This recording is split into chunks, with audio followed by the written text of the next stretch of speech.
Hello everybody. In this video today we're going to be continuing the topic of the curve fitting. And I'll quickly revise what we did last two videos. So we have data here of x and y, and we said that we can use what's the function that's called lsqcurvefit. And we can produce more than one output, A, B, and C, for instance, and then we can say that this is lsqcurvefit, and then when we use this, we put the function. I already defined the function before, and the initial values which we used as 1, 1, 1, and the x data which is x, y data which is y, and then it's done. It's kind of getting the minimum of the difference between the calculated and the original values of y, according to using these three values. And this is what we did using the lsqcurvefit function, and we did it the previous time using the apps here, which is the optimization app. I don't think it's the optimization, maybe I did a mistake. It's not the optimization, I'm sorry, it's the curve fitting app. I did a mistake, I'm sorry. It's curve fitting app, which is here. And in the curve fitting, it's some error that's related to the optimization. I'm sorry about that. And when you open the curve fitting app, it's almost doing the same thing. We define the x values, we define the y values, and then we use the custom equation that we wanna do the fitting on. And as you see, it does everything instantaneously. And here we said that's a multiplied by x plus b divided by x plus c, and it gave the values here. Let's put them side by side. It gave the values of 0.0243, which is this, and then 26.73, which is this, and then 1.568, which is this. So it's getting almost the same values that we got here and there. But the thing that we need to keep in mind is that we have something here that we didn't define in the app. We here defined the function, which we already defined here. We defined the x and y data, which we defined here, but here we defined or entered the initial values that of the parameters that we want to do the fitting on, and here we didn't do anything that is related to this.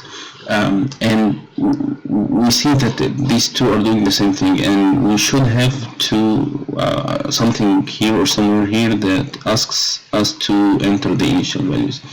And actually it's one important point that we need to keep in mind, because the app does some generic initial values that it generates them by itself, and as you must keep in mind that the initial values are very, very critical in doing the fitting. If you use far values, then the fitting might not be done. In the problem that we solved, the problem was pretty simple and the fitting was easy. So even if you use very, very far values of the initial values, it doesn't make a big difference. But in this case, and in other cases, you might not be able to do the fitting. That's why it's important to know how can you change the initial values. You might just change the values and the problem will be solved. And to do this, we need to go here to the fit options button.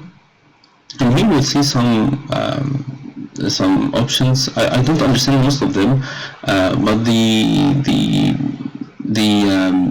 part that is important to us is the coefficient, which is the starting point. I don't know how the software generates it, but it puts some initial values here and there, and you can change them. Actually, you can change this to 1 or 11, whatever the value, and you see once you change it, it's doing the fitting again. It's really doing the process of running. So whatever the values you can do. You can even put boundaries of the limits of the coefficients from negative infinity to infinity. This is the default. If you know that a value has a limit, then you can put the limit so that it doesn't exceed above or below the limits.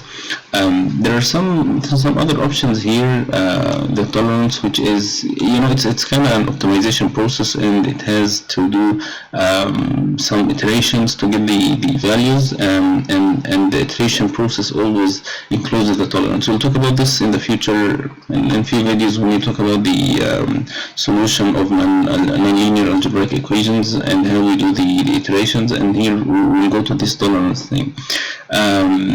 But the other thing that is maybe of interest to you is that the way it does the iteration or the solution. I don't know any of these two. It's not least square fitting. This is what we know. But this is a trust region. This is one algorithm. There is another algorithm, Levenberg marker. I don't know any of them, and I don't know how they work. But it might be a point that you need to visit if you have a problem that's not solved. You need to go and play with these parameters here. This might solve the problem. Actually, it happened to me once that I was not able to solve it with the default algorithm, and when I changed the algorithm, it was able to solve it. So it's important to know that there are some stuff here that might be helpful to you. One last thing that I want to draw attention to is that if you open the help of least square curve fit, you would see that there are some, let's go to the page. I cannot open it here, but anyway, there are something here that will that gives you the option of choosing the algorithm that you use to do the fitting, which is related to the options here. And here you see the lower bound and upper bound of x, and here it says that the x cannot exceed any of these values. It has to be between upper and lower bound. So this is something that you can do actually in the original least square curve fit function, and here in the options you can. It's not here, but if you dig in the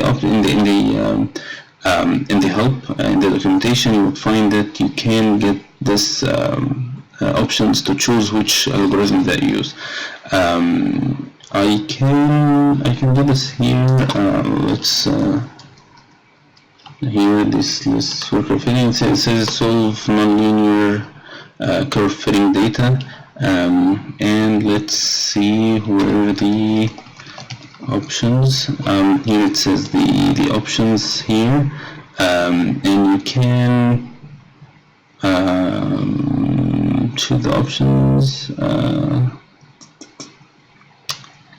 Well, I'm sure I saw this before, but I would personally prefer to use the app, of course. But I'm visiting this because it's the same point that we said before about the plotting app or the plotting interface and knowing the code to do the plotting. You might need to do this fitting and get the data in a program that you will not have the luxury to do this in the app and then return back with the data.